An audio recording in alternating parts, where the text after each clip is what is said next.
Yesterday I mentioned the detaining of 13 Gurkha soldiers who had been taken from Afghanistan, where they were guarding British and Canadian embassy officials in Kabul, and brought to the UK, along with 25,000 Afghans who fled the Taliban invasion, fled the Taliban takeover, when our mission in Afghanistan fell foul of the sudden withdrawal of American troops.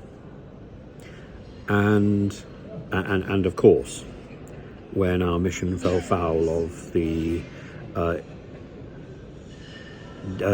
indolent response of the then Foreign Secretary Dominic Raab, who preferred to sun himself on a beach in Crete. And yesterday, the 13 soldiers were arrested.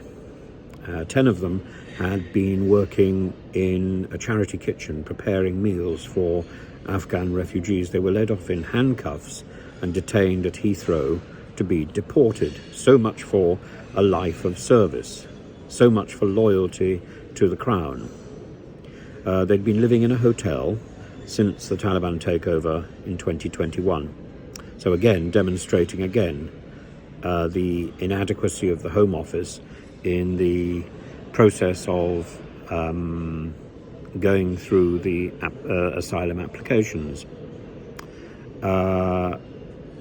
They've been guarding officials from the UK and Canadian embassies in Kabul, and some of them had been given indefinite leave to remain in the UK, but 13 of them were arrested and taken to Heathrow to be deported. Like students, I'm afraid the fact is that they had paperwork, and that marks them out as a target for or by a lazy Home Office administration. This has been going on for 15 odd years since Mrs May started the hostile environment. If somebody has paperwork, they are in danger of being targeted simply because they have paperwork.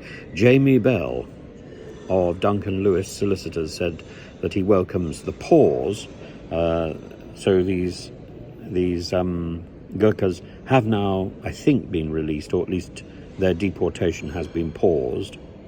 But he asked why they had to be detained in the first place. He was on Radio 4 this morning, and he said he's delighted for our clients that they won't be pending removal, but it raises the question about why this has happened to begin with. Why couldn't this review and consideration happen before there was significant media interest and before legal action had to be threatened? It is extraordinary how incompetent the Home Office is, and of course the fish smells from the head, as we know, and the Home Office is led by one of the most incompetent ministers I think we've ever seen in a British Parliament. So who doesn't know what's going on? Doesn't know what's going on. The other day she was on television on Sunday, and she simply didn't have the information to hand. She hadn't read her brief. She didn't know the facts.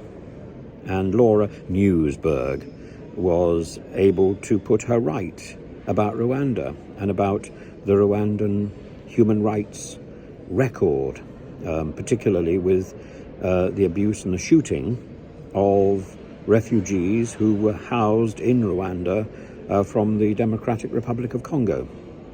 How they were killed, and not just once.